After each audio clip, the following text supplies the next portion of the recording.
interesting natural features and locations in the US. Looking forward to getting into this. Before we do, appreciate if you guys can smash that subscribe button. Let's check out these locations. I want to first start off by talking about Chiricahua National Monument in Arizona.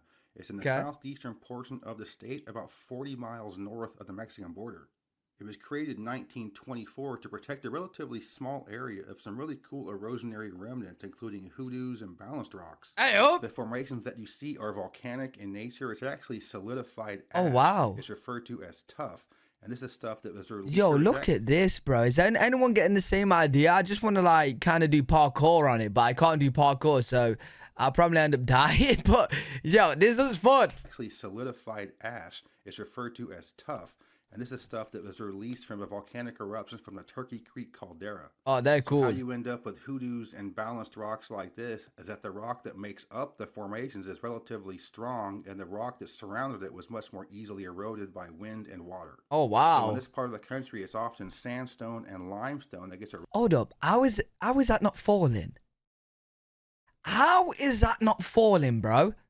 Eroded down to these beautiful canyons and erosionary remnants. And this is a relatively small park at about 19 square miles, but it packs a pretty big punch. Wow. Most people, when they go to Arizona to visit national parks, are going to be in the northern portion of the state around the Grand Canyon. Look at that. Not many folks visit these parks in the southeastern portion of the state, but do check out Chiricahua. It's a beautiful place. That is so Next, cool, bro. The City of Rocks in southeastern Idaho. This is both a national reserve and a state park. It's administered by both the feds and the state. Okay. The park is about 22 square miles and protects a large area of granite outcrops and granite spires that are very prominent rising from the high plains. These can sometimes look like mountains, but they're actually erosionary. So mountains are created by uplift, and formations like this are created... Yo, we just don't get stuff like this in the UK, bro. Like, they look just very, very just randomly placed. ...by the weaker rock around it being eroded, leaving something else behind. Oh, wow. So what happened here to get some of these formations is that tectonics broke apart much of this rock, and erosion removed some of the weaker rock away, leaving some of these granite spires. The process is called exfoliation, and some of the tallest spires can reach about 600 feet. Oh, wow. Many of these have flat tops or perhaps even concave tops. Do people climb them? Rock, which is well known because it has concave tops that can fill with water like a bathtub. And this was a popular spot for many pioneers from the eastern U.S. to cross over to get to the west coast. There's a spot there called Register Rock, which has many traveler carvings and writings along these rocks that are signatures of people that were moving from the east to the west. And you fast forward to today, this is a very popular spot for rock climbers to come to show their... Yo, that's what I'm saying, bro. I can imagine so many people wanting to climb these. That would be really cool to do, if you can do it. I wouldn't trust me doing it, but if you can do it, go for it, bro. Stuff. With 3 national parks, Yellowstone, Grand Teton, and Craters of the Moon all in the region, people often miss the City of Rocks, but don't. Right. It's a beautiful spot. From City of Rocks, Idaho, I'm now going to Starved Rock, Illinois. This is a state park located in the north central part of the state. It's actually the busiest state park in Illinois. Okay. It's about 80 miles from Chicago and about 45 miles from the southwesternmost suburbs. The park protects a series of canyons along the Illinois River. Some are larger than others, but most of them have some nice waterfalls in them.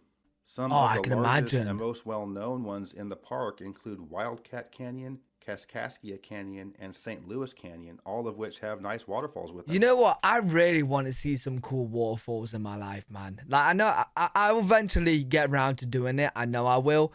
But, like, yo, I don't think I've ever seen a waterfall. like an actual real good one. Overall, there are about 18 canyons in the park. And, of course, the smaller creeks carve out the smaller ones. And the Illinois River carved out the largest one.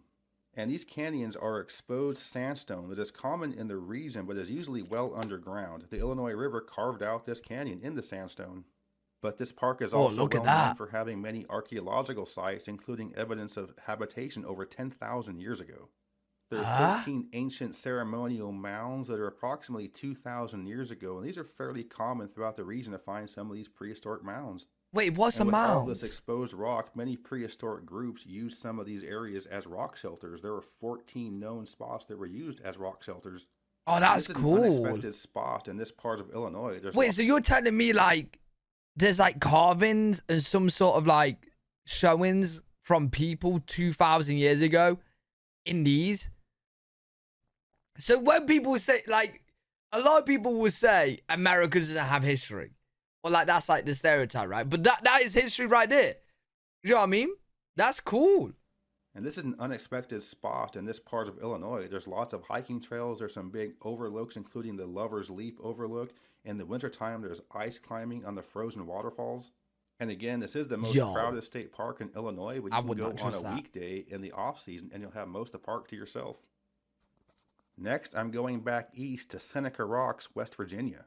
This is in the western part of the eastern panhandle and it's part of the Spruce Knob National Recreation Area that was founded in 1965. Bro, do you know what this was like? This was like one massive skate ramp.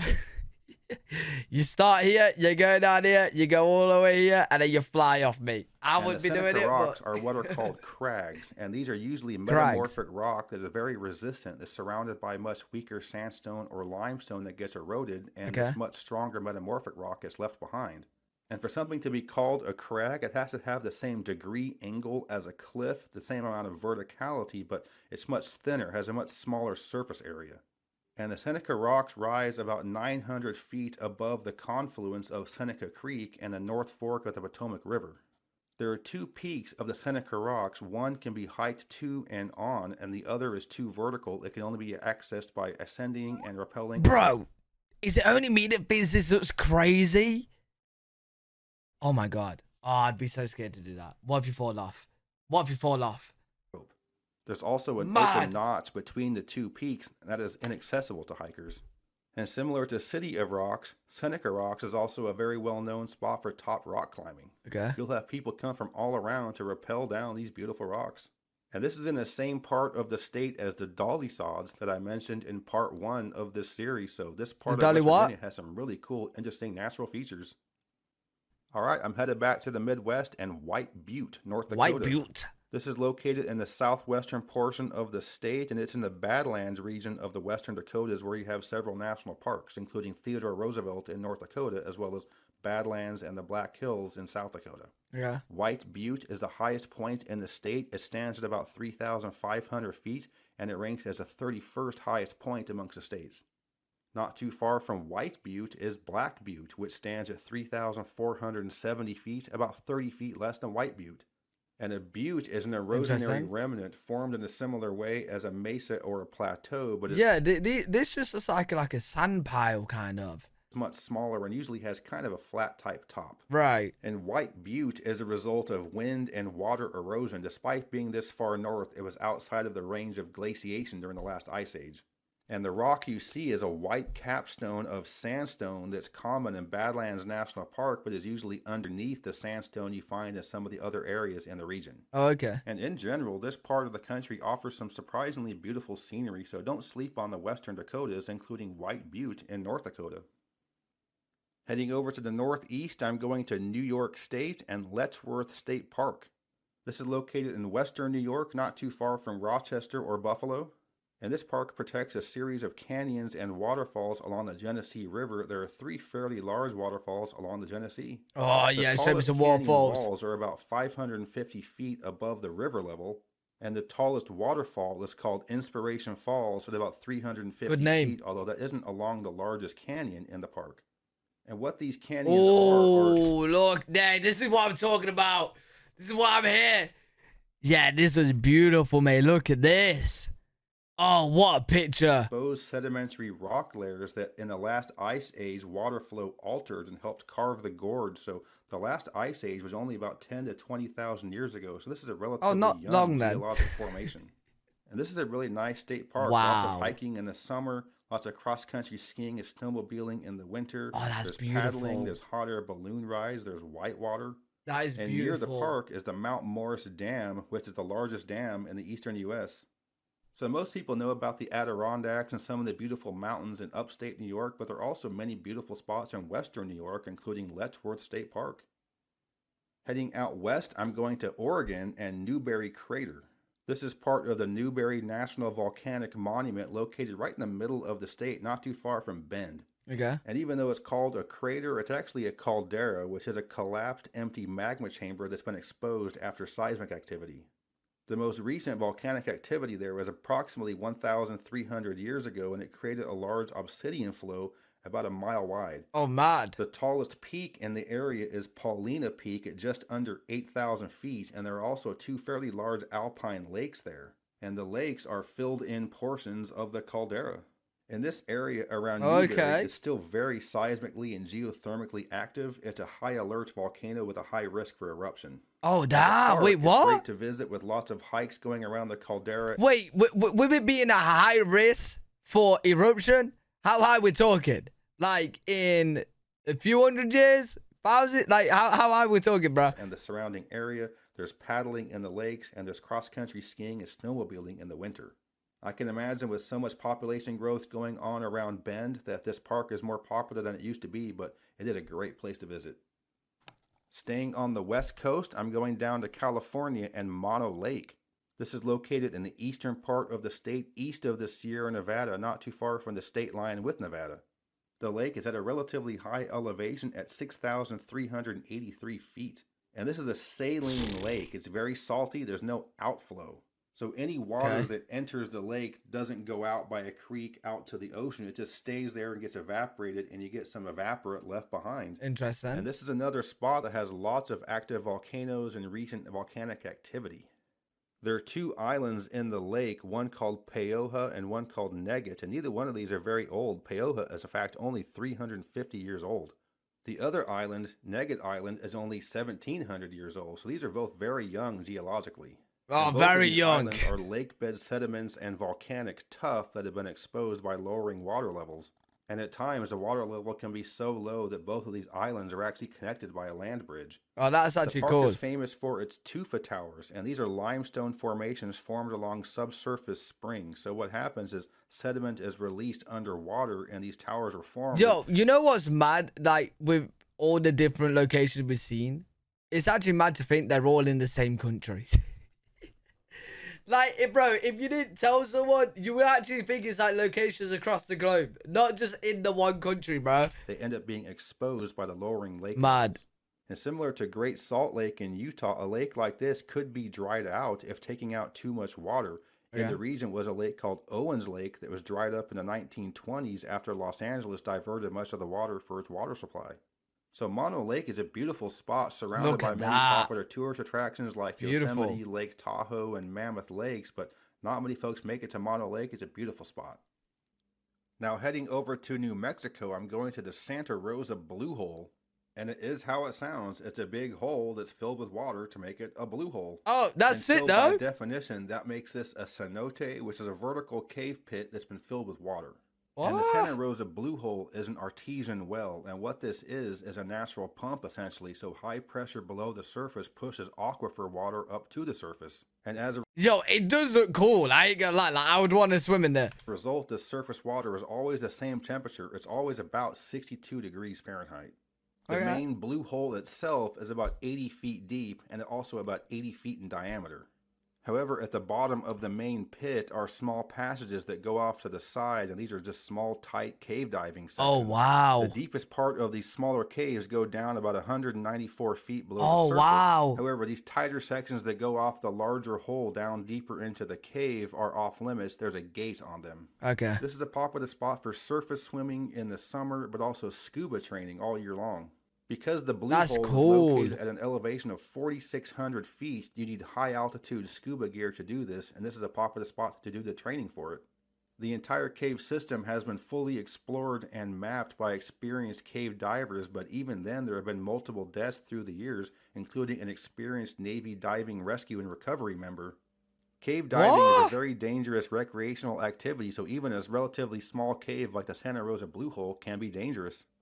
And this is located right off of Interstate 40. So if you're on a road trip and it's really hot, you want a quick break, you can take a nice little dip in the Santa Rosa Blue Hole.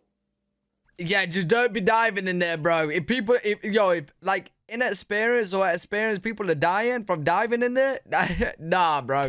Now heading to the southeast, I'm going to go to a place I'm very familiar with, and that's Cloudland Canyon State Park in northwestern Georgia. This is located near the Tri-State Point where Georgia meets Tennessee and Alabama. It's about a half an hour southwest of downtown Chattanooga. And this is a large canyon created by the Sit and Gulch Creek and its tributaries. It's over 1,000 feet deep in its deepest section. It's located on the top of Lookout Mountain, which despite its name is actually wow. a limestone ridge. The canyon itself is made up of sandstone and shale. There's much sedimentary rock in the region, including many limestone caves. And this part of the country with much limestone and much water means you get a lot of karst topography, which is where you get many caves being formed. But you also have many beautiful waterfalls in this park as well. The largest ones are 90 feet and 60 feet. Why is it just so relaxing just to like look at waterfalls, bruh? Why? So beautiful. And this is a great park to visit. There are lots of different hiking trails. Some go around the rim. Calms me down. Some go through the bottom of it. There are mountain biking and extended backcountry trails, and there are also those cave tours. So I always tell people to visit the Chattanooga area if they want to see some beautiful scenery and check out this park. It's often not mentioned in the Chattanooga literature because they want people to stay in Tennessee, but this is a beautiful... Why? Yo, this bridge looks like one of those bridges where I'll hesitate going on. Why does it look like it's about to collapse, bro? Beautiful state park. Check it out. And the last place I want to mention in the video is the most well-known one. It's a national park. Kenai Fjords National Park in Alaska. This is located in the south-central part of the state along the boundary between the North American and Pacific tectonic plates. And what a fjord is a glacially carved-out valley that's been inundated with water. Look at that. So for the Kenai Fjords, the Pacific plate is being subducted underneath the North American plate, which pushes the continental crust of the North American plate upward. This might be my favorite place yet. This is cool. I want to get my pirate ship and I want to sail through it. But because this area is so seismically active, a major earthquake can cause a collapse of this uplifted continental shelf. Oh, wait, In fact, in 1964, there was a large 9-point earthquake that hit this part of the state, and it caused the coastal areas in this region to drop several feet. So over the course of thousands and thousands of years, many earthquakes have caused this land that was carved out by glaciers to subside. Water levels rose, filled it up, and that's a fjord. Oh, crazy. The national park also protects 30 glaciers on an ice field and also some wooded wilderness nearby.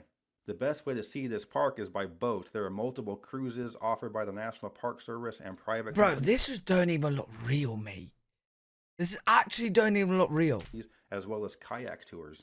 In fact, my advisor in college, his job before being a professor was to be a naturalist on some of these cruises, talking about some of the geography and geology of the Kenai Fjords. So I've never been to Alaska. Would love to go, and this is one place I would certainly love to see. That's cool. It's a beautiful spot. Absolutely beautiful places. Very good video. Let me know if you guys have ever been to them or if you want to go to them. Let me know in the comments. If you guys enjoyed, make sure to leave a thumbs up, subscribe for more content. I'm live every single day on twitch.tv/L3WG. If you guys want to check me out over there, I'll see you all in the next one. Peace.